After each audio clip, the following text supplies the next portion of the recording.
very much, and really great to be here again. See everyone face to face. I'm Alan Wells. I'm the Chief Executive of Fisheries Management Scotland. I'm just going to give you a little bit of an update. I thought I was only speaking for 10 minutes, so I might have a bit. Oh, I don't have space to stretch out. Okay, I'll keep going.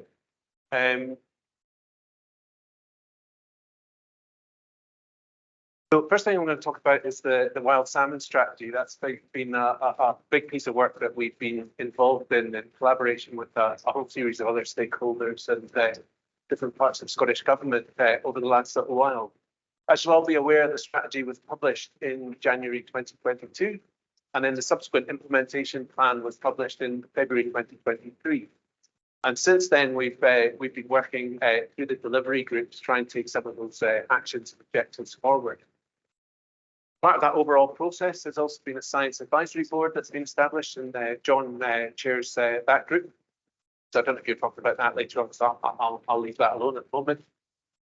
But in order to take the strategy forward, there are a number of task and finish groups that are going to take forward specific parts of work. And just to keep things moving along, Fisheries Management Scotland have taken the lead in some of those work areas to start doing some preparatory work so that we can move it forward as the group next year. So we've been looking at things in relation to enforcement and different offences that take place under the bill. We're looking at overall governance and how we finance the system, which is obviously a key issue just from many of the discussions I've had with people in the room already today. So lots of things that are moving forward in that area over the next little while. Very happy to chat about those in the margins of the meeting. There's also a strong linkage with the biodiversity strategy, and the subsequent natural environment bill will come through that process. And salmon, we're one of the few species that are really highly prominent in the biodiversity strategy. So it's really good to see these issues having such a high prominence in Scottish Government thinking and indeed in Scottish Ministers' thinking. We had Mary McCallan was at the opening of the Tweed this year. Mary Goujon opened the Tweed last year. Mary Goujon had intended to open the Ness this year as well, but unfortunately was taken out. So we've got a very high degree of buy-in from Scottish Ministers as well, which is great. So I mentioned the Scottish Biodiversity Strategy. The strategy and a draft implementation plan were published in 2023. And again, there's a strong reference to the wild salmon strategy in that plan. There's quite a big consultation on not just on the strategy implementation plan, but on some of the statutory targets that are intended to be included in the Natural Environment Bill going forward, and a series of other issues. And that consultation closed in December 2023. And work has started, I believe, within the Scottish Government on the Natural Environment Bill. So that will include statutory targets in terms of nature recovery, which are going to be really important going forward. But it also potentially presents an opportunity to get some of the things that we want to see coming through from the wild salmon strategy into legislation. One of those areas that we're at least exploring is the potential to change the penalties of wild salmon enforcement. Hopefully up to sort of fines that are available for them. I also wanted to talk a little bit about nature finance. It's come up in a few of the presentations today, and it's something that we've invested in through recruiting Paul Seisland, who's online at the moment. I think he's going to be here tomorrow as our Director for Nature Finance. And we've also taken on an intern under a Ferns project. That's the Facility for Investment Ready Nature Scotland, who's Leah, who's joined us as well. This work's funded partly by the Esme Fairbairn Foundation through the Rivers Trust, who we work in partnership through the Missing Salmon Alliance, but we also got significant input from the Missing Salmon Alliance to this work. So we're really grateful for that support. It's allowed us to put significant resource into this area. So we're doing a number of things in this area. We're supporting members to develop local initiatives. There's a couple of LENS initiatives, or landscape enterprise networks, that are happening across Scotland, but also there's a few Ferns projects taking place as well. So Paul's been working with people at a local level on those. But our Ferns project is about developing a river catchment restoration fund. And that's really designed to mirror another fund that already exists called SMEEF, the Scottish Marine Environmental Enhancement Fund. So the idea of this is to take some of the governance mechanisms that are operating through SMEEF and hopefully borrow from from them and look at how we can fund nature restoration projects really from source out to sea.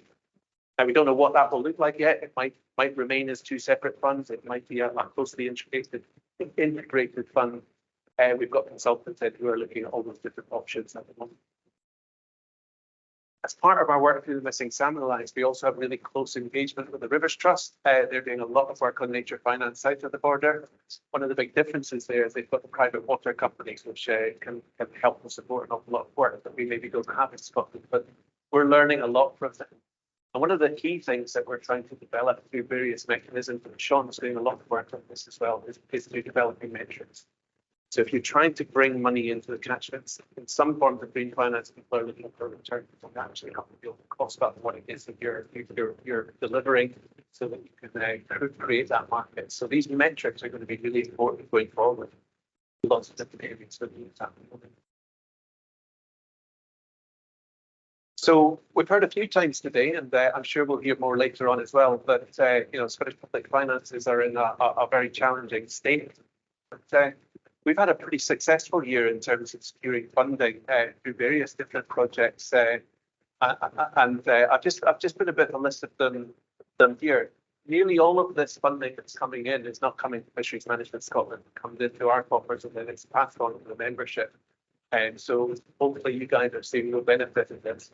But obviously we had the National Electrofishing Programme running this year. It's announced fairly late, but it's great to see everyone step up and deliver that project. That was fantastic. We also ran a slightly trimmed down version of the adult salmon sampling project this year. And we ran our almost usual, I guess, is now West Coast Sea Lice Monitoring Programme, which is funded by Scottish Government. So yeah, National Electrofishing Programme and the adult salmon sampling came through grant funding from the Scottish Government and the West Coast Sea Lice Monitoring as well.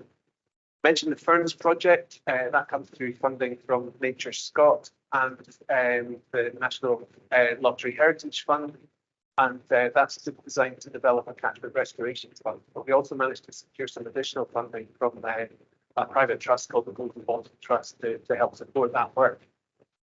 And then finally, we had four really quite big Marine Fund Scotland projects funded this year. So the second phase of fisheries management planning, which hopefully you're all working on at the moment. The pink salmon eDNA monitoring and management project, which you'll hear more about tomorrow. And then also electrofishing equipment for you guys and some acoustic deterrent devices, again, to try and keep seals out of rivers. Many of you have got bits of kit already under the electrofishing grant. Other kit is on its way, so yeah, it will be winging its way to you within the next few weeks. And then finally, members of Fisheries Management Scotland have supported a PhD programme on satellite, so that's come up earlier on today as well. So great to see that happening. That project is now ongoing.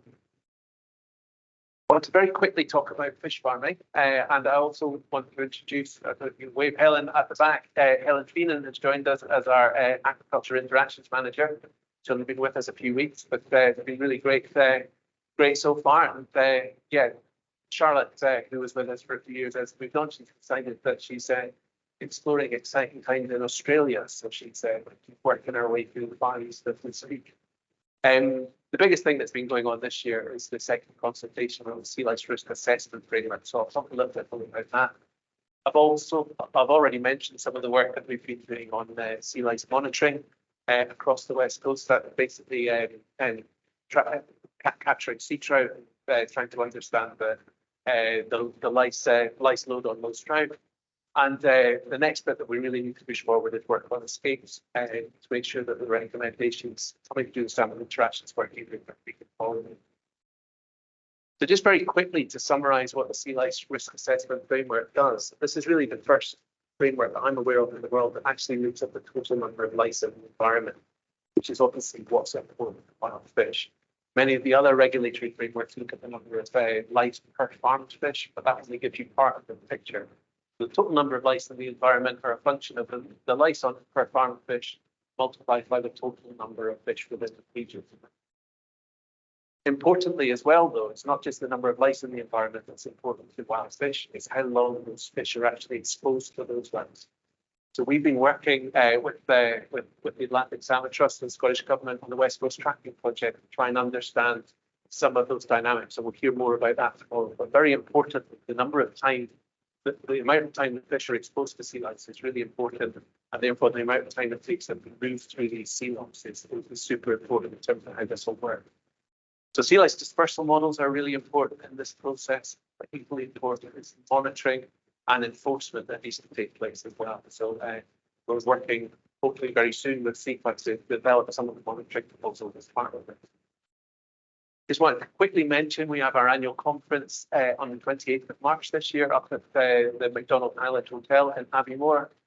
And I also just wanted to flag up that in a short period of time I couldn't cover all the things I wanted to do. So some of these things are covered later in the development. We're really developing our national engagement with CEPA, which is really good. And I haven't really talked about the missing salmon lines with the ladies. But just in conclusion, really busy year. I think everyone's had a really busy year last year for us. We did a lot of work to try and support FMS members through large funding applications, and we really want to thank you all for the support you've given us in order to do that, turning things around quickly. And we've also been actively exploring green finance schemes, but underpinning all of this, there remains an urgent need to prevent further deterioration through our work on advocacy, action, and absolutely no better regulation. Thanks very much.